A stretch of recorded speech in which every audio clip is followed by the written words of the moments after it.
আসসালামু আলাইকুম।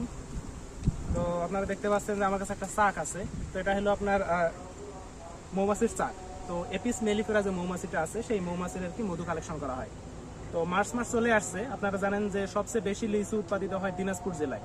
তো দিনাজপুর জেলায় লিচু উৎপাদনের সময় যখন লিচুর ফুলটা ফুটে যায়, তো ওই সময় এই ফুলে মৌমাছিরা বসে এবং এখান থেকে যে মধু কালেকশন করা হয় এটাকে বলে লিচু ফুলের মধু।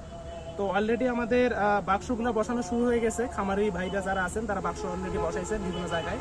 তো সামনের সপ্তাহে ইনশাল্লাহ লিচু ফুলের মধু হারভেস্টিং শুরু হবে এবং এটা পুরো মার্চ মাস ব্যাপী চলবে এবং এই মধুটাই আগামী 1 বছর এর সরবরাহ করা হবে বিভিন্ন জায়গায়। তো আপনারা যারা এরকম যে নিজে এসে চাকের মধু সংগ্রহ করে নিতে চান তারা পার্সোনালি এসে নিতে পারেন, আর যারা এরকম কি দূরে থেকে অর্ডার দিতে পারেন এবং তাদেরকে এরকম কি ডাক পোস্ট অফিসের মাধ্যমে তাদের অর্ডার ডেলিভারি করা হবে। ধন্যবাদ।